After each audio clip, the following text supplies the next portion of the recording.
good afternoon to you. In America today, we are dealing with some newly released and extraordinarily graphic combat video of brutal civilian death in Iraq. The website Wikileaks says that the classified video is from a U.S. Apache helicopter, engaged in an 07 combat mission. We warn you that the video we are about to show you is disturbing and graphic.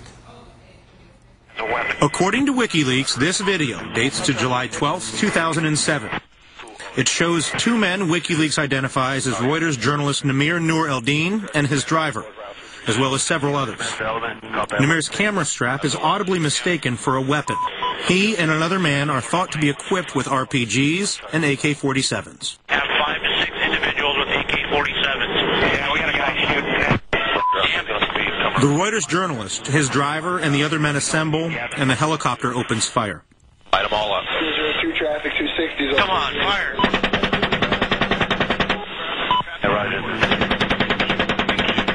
The tape identifies approximately 8 men as killed in the strikes, including the Reuters cameraman and his driver.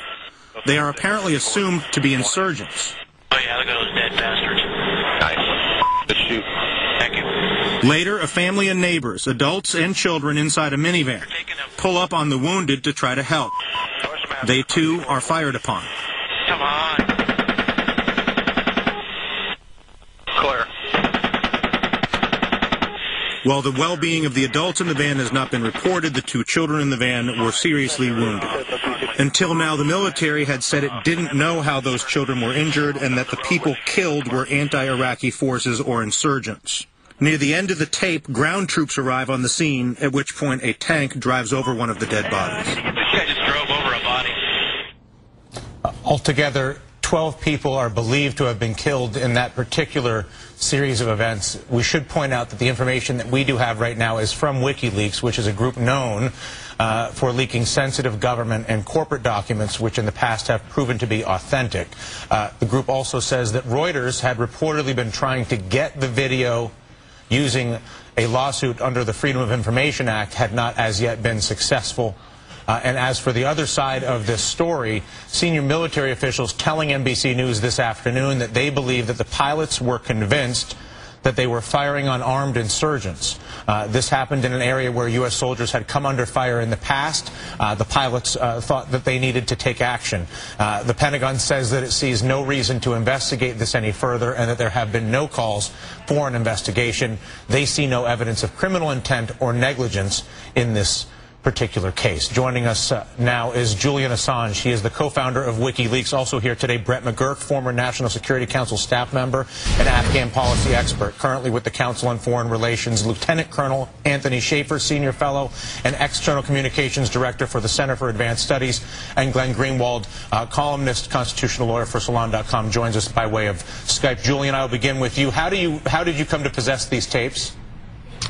We specialize in having whistleblowers send us this sort of information. So we acquired it in a process like this. We never speak too directly about our confidential sources.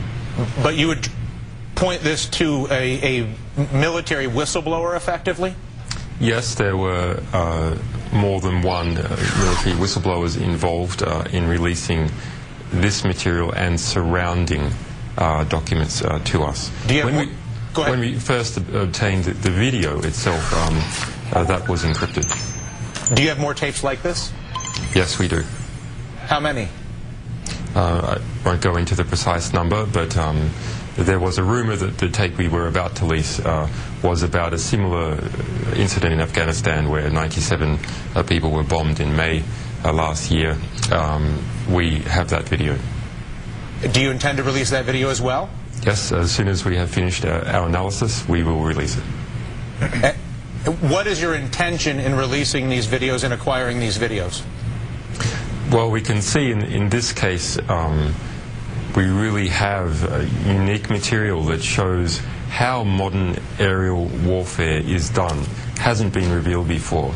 It also shows the debasement and moral corruption of soldiers as a result of war.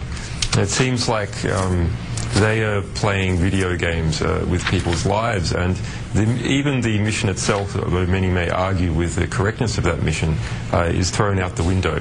For example, when Saeed, one of the Reuters journalists, is lying prone on the ground, they may believe him to be an insurgent, but he clearly has no weaponry, no arms. There's no armed combat around him, and what appears to be good Samaritans who go to his aid are also clearly unarmed.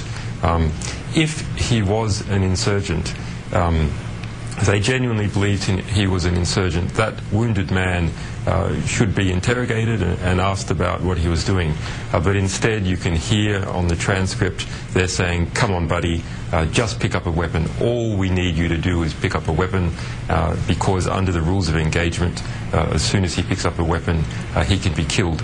So their desire is simply to kill as many people as possible, to get as high a scores as possible in their endeavour to kill people and then brag about it to the rest of the troops. The mission itself is completely out the window. Julian, please rejoin us again as you continue your efforts to document some of this coverage. Julian Assange, co-founder of WikiLeaks. I want to turn to you, Brett. You were in Baghdad at the time that this tape was shot, is that correct? Off and on, yeah. Put this in context. Is this typical?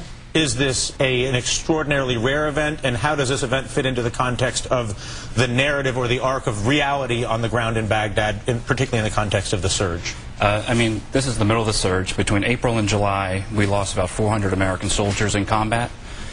This district was New Baghdad, called Nine Nisan, just south of Sadr City. It's the hottest of the hot zone. It's where we were finding RPG-29s, armor-piercing RPGs, the most sophisticated weapons coming in from Iran. We're losing soldiers every day. So that you can get a sense of what the attitude was like from the troops there. And what about the frequency with which these types of mistakes get made? Well, that's the mission, which was put down from General Petraeus, was to protect the population. That was the mission, and actually that mission has succeeded. This was an operation in which, if you go to the beginning of the tapes, and I'm not going to defend anything here, but they thought they saw RPGs, which were in fact cameras, in an area of Baghdad, which was again one of the hottest of the hot zones. And so they engaged these groups. It's a tragic, tragic tape. I want to say, having spent about 2 years of my life in Iraq, I mean, the journalists in Iraq, Iraqi journalists, are some of the bravest folks I've ever met. And this is a tragic, tragic video. However, from the perspective of the troops who are in helicopters flying around being engaged by RPGs, and we've had helicopters shot down in this